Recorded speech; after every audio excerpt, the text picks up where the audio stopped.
ஓலைச்சுவடியிலேருந்து உங்கள் ரேவதி தண்டபாணி பேசுகிறேன். நீங்கள் தடவையாக என்னுடைய வீடியோ பார்க்குறீங்கன்னா சப்ஸ்கிரைப் பண்ணுங்க. அப்போ தான் நான் போடுற வீடியோஸ் உங்களுக்கு உடனே கிடைக்கும். அன்பார்ந்த மேஷ ராசி, மேஷ லக்ன, அசுத்தி பரணி கிருத்திகை 1ஆம் பாத நட்சத்திர நேயர்களே, உங்களுக்கான ஜனவரி 2025 மாத ராசி பலன்கள். உங்கள் ராசிநாதனும் 8 குடையனுமான செவ்வாய் 4ஆம் இடமான கடகத்தில் நீச்ச நிலையில் இருந்து வக்கரகதியில் 3ஆம் இடமான மிதுனத்துக்கு செல்கிறார். எனவே மனதில் குழப்பங்கள், முடிவு எடுப்பதில் இதுவா அதுவா என்ற ஒரு சஞ்சலமான நிலை ஏற்படலாம். இது ஒன்றுதான் இந்த மாதத்தில் உங்களுக்கு சாதகமில்லாத அமைப்பு. 2-7 கூடைய சுக்கிரன் 11ஆம் இடமான கும்பத்தில் சனியுடன் சேர்ந்து சஞ்சரிக்கிறார். இது ஒரு சாதகமான அமைப்பு. பொருளாதாரம் மேம்படும், பண வரவு அபரிமிதமாக இருக்கும், குடும்பத்தில் சுமூகமான சூழ்நிலை நிலவும், குடும்ப உறுப்பினர்கள் ஒத்துழைப்பர், கணவன் மனைவி உறவு அந்யோன்யமாகவும் அன்பு பாசத்துடனும் இருக்கும், நண்பர்கள் தொழில் கூட்டாளிகள் ஒத்துழைப்பர், இல்லத்தரசிகளின் தேவைகள் யாவும் பூர்த்தியாகும், பெண்கள் வீட்டிலும் அலுவலகத்திலும் மேன்மை அடைவர். கலைத்துறையினருக்கு இது ஒரு சாதகமான மாதம். மாத பிற்பகுதியில் திருமணங்கள் நடைபெறும் வாய்ப்புகள் அதிகம். காதல் வாழ்க்கை சுமூகமாக இருக்கும். 3-6 கூடைய புதன் மாத ஆரம்பத்தில் 9ஆம் இடமான தனுசிலும் மாத பிற்பகுதியில் 10ஆம் இடமான மகரத்தில் சூரியனுடன் இணைந்தும் சஞ்சரிக்கிறார். புதனின் நிலை சாதகமாக இருப்பதால் மாணவர்கள் கல்வி கேள்விகளில் மேம்படுவர். நன்கு படித்து நினைத்த மதிப்பெண்கள் பெறும் வாய்ப்பு உண்டு. முயற்சிகள் யாவும் வெற்றியாகும். தைரியம் வீரியம் மேலோங்கும். இளைய சகோதரர்கள் ஒத்துழைப்பர். எதிரிகள் பலமிழப்பர். 4 கூடைய சந்திரன் 10ஆம் இடமான மகரத்தில் இருக்க மாதம் பிறக்கிறது. சுக சௌகரியங்களுக்கு குறைவில்லை. வீடு மனை வாகன யோகங்கள் மேம்படும். தாயின் உடல்நிலையில் குறிப்பிட்ட முன்னேற்றம் இருக்கும். 5 கூடைய சூரியன் மாத முதற் பகுதியில் 9ஆம் இடமான தனுசிலும் மாத பிற்பகுதியில் 10ஆம் இடமான மகரத்திலும் சஞ்சரிக்கிறார்.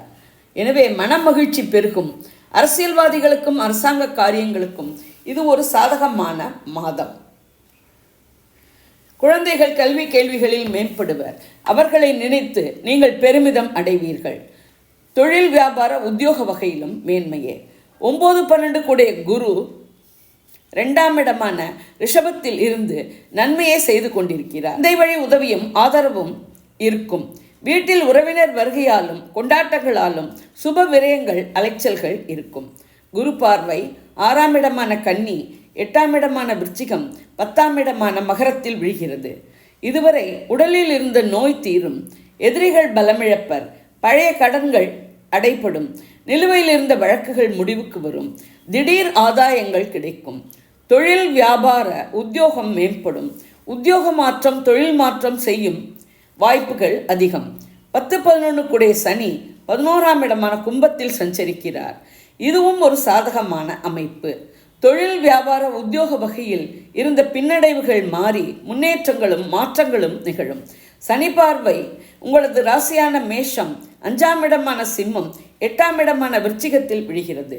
உங்கள் நடவடிக்கையாலும் நடத்தையாலும் மற்றவர்கள் பாதிக்கப்படாதவாறு பார்த்து கொள்ளவும். குழந்தைகளின் நடவடிக்கை, நடத்தை, நட்பு வட்டம் இவைகளில் கவனம் வைக்கவும்.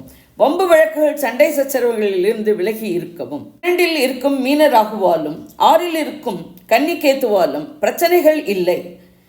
கிரகங்களால் ஏற்படும் குழப்பங்கள், சஞ்சலங்கள் தீர தெய்வ வழிபாடு, ஆன்மீக சிந்தனை இவற்றுடன் யோகா தியானம் போன்றவை கை கொடுக்கும். முருகன் வழிபாடும் குலதெய்வ வழிபாடும் மேன்மை தரும். சந்திராஷ்டம தினங்கள் ஜனவரி 24, 25, 26. சந்திராஷ்டம தினங்களில் உஷாராக இருக்கவும், பயணங்கள், புதிய முயற்சிகளை தவிர்க்கவும், வண்டி வாகனங்கள் ஓட்டும் போது கவனமாக இருக்கவும், வம்பு வழக்குகளை தவிர்க்கவும். இது ஒரு பொது பலன். வாக்கிய பஞ்சாங்கப்படி சொல்லப்பட்டுள்ளது. உங்கள் பிறந்த ஜாதகம், தசை, நடப்பு புக்திப்படி பலன்கள் வேறுபடலாம். நீங்கள் இதே லக்னமானால் இந்த ராசிக்கான பலனையே எடுத்துக்கொள்ளலாம். வேறு லக்னமானால் உங்கள் லக்னம் விழும் ராசியின் பலனை எடுத்து ஒப்பிட்டு கொள்ளவும். நான் கொடுத்த இந்த வீடியோ உங்களுக்கு பிடிச்சிருக்கும்னு நினைக்கிறேன். பிடிச்சிருந்ததுன்னா லைக் பண்ணுங்க, ஷேர் பண்ணுங்க, கமெண்ட் பண்ணுங்க. நன்றி, வணக்கம்.